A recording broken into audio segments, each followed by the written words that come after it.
क्या कहेंगी और ये डेवलपमेंट और कितना आगे बढ़ेगा?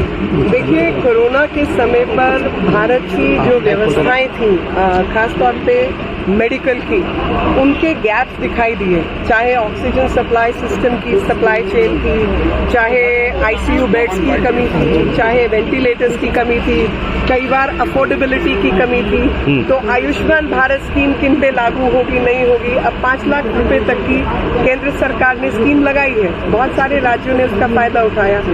दिल्ली एक राज्य है जहाँ पे वो स्कीम नहीं लागू हुई है। तो जितनी भी तकलीफें थी उनको धीरे धीरे करके दूर करने का प्रयास किया गया। कभी प्राइवेट लोगों द्वारा भी उसका काम कराया गया, बहुत लोगों से मदद ली गई। ये जैसे मान लीजिए एम्स का प्लांट है, एम्स का प्लांट डीआरडीओ ने भारत सरकार की मदद से लगाया।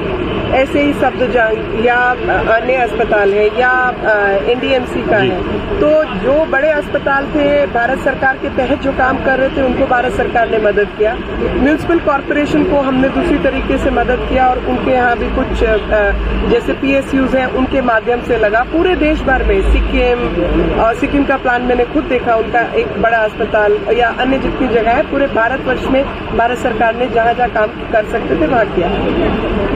मेरे क्षेत्र के बहुत सारे मरीज मूलचंद में आते हैं। मूलचंद एक प्राइवेट अस्पताल है, लेकिन प्राइवेट जैसा प्राइवेट नहीं है। यहाँ पे ईडब्ल्यूएस के भी पेशेंट्स आते हैं और ये उनकी भी मदद करते हैं, लेकिन मदद मांगने के लिए किधर जा सकते हैं। और मैं इनसे मदद मांग रही थी उस दौरान जब लोगों को भर्ती करने की जरूरत थी और तकलीफ में हम थे।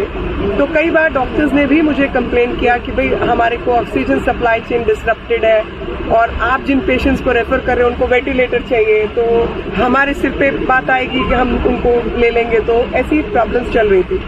तो मैं कुछ इसी क्षेत्र में पैदा हुई हूँ, पली बड़ी हूँ, तो आसपास मित्रताएं भी हैं। तो कुछ लोगों से मैंने कहा कि भाई कुछ करवा के इधर प्लांट लगवाओ। तो उन्होंने कहा यार सरकारी तो लग नहीं सकता। मैं कहा फिर क्या, कुछ भी करके कोई तो पैसे खर्चे ना, किसी तरफ से तो आए।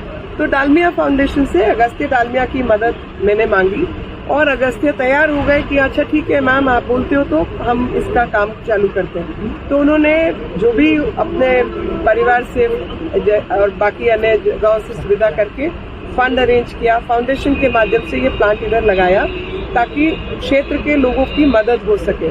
और जब कोई वेंटिलेटर की आवश्यकता या जिसको ऑक्सीजन की जरूरत है, वो अमीर गरीब तो नहीं देखता, वो तो जान देखता है। और पैसों से तो अमीर की भी जान नहीं बचा सकते, जान के लिए तो ऑक्सीजन ही चाहिएगी। तो ऐसे में एक सप्लाई सिस्टम डिसरप्ट हो या कुछ भी तकलीफ हो और आने वाले भविष्य में अगर रिक्वायरमेंट ज्यादा होती है या ज्यादा अधिक बेड्स बनते हैं या वेंटिलेटर बेड्स की जरूरत होती है, तो कैपेसिटी अधिक वाला एक प्लांट हमने इधर लगाया। लेकिन मेरी व्यस्तता कुछ ऐसी रही, मैं इनॉग्रेट नहीं कर पाई। लेकिन आज वर्ल्ड हेल्थ डे है और एक ऐसा दिन कि भारत ने एक देश होते हुए प्रधानमंत्री जी के नेतृत्व में स्वास्थ्य के क्षेत्र में बहुत अच्छे काम किए, जिसको आज दुनिया भी हमारा लोहा मानती है। और जब दुनिया लोहा मान रही है तो भारतवासी अपनी पीठ भी थपथपा ले कि उन्होंने जो अच्छे काम किए। तो मुझे लगा कि क्षेत्र में आकर क्षेत्र की जनता, क्षेत्र के डॉक्टर्स, क्षेत्र के इंडस्ट्रियल ग्रुप्स, सब लोगों का साथ रहा और सबके विकास हुआ और सबकी विश्वास के साथ हम काम को आगे बढ़ाएं और देश को एक सुनिश्चित डायरेक्शन में, दिशा में लेकर आगे जाएं। नक्शी मैम, आपके काम की तो फिलहाल सराहना पहले भी हो चुकी है, कोरोना में आप खुद सड़कों पर थी। सबसे बड़ी बात है कि दिल्ली सरकार की तरफ से हमेशा रोड़ा खड़ा किया गया, अभी आपने जिक्र भी किया। दिल्ली सरकार से क्या कहना चाहेंगी? ऑक्सीजन प्लांट कहीं ना कहीं दिल्ली के लिए एक बड़ी कहीं ना कहीं अगर तोहफे की बात करें तो प्रधानमंत्री ने खुद इसकी शुरुआत की थी, उनके लिए क्या कहना चाहेंगी? मैं सिर्फ यही कहना चाहूंगी कि भाई इश्तेहार से सरकार नहीं चलती, काम से सरकार चलती है।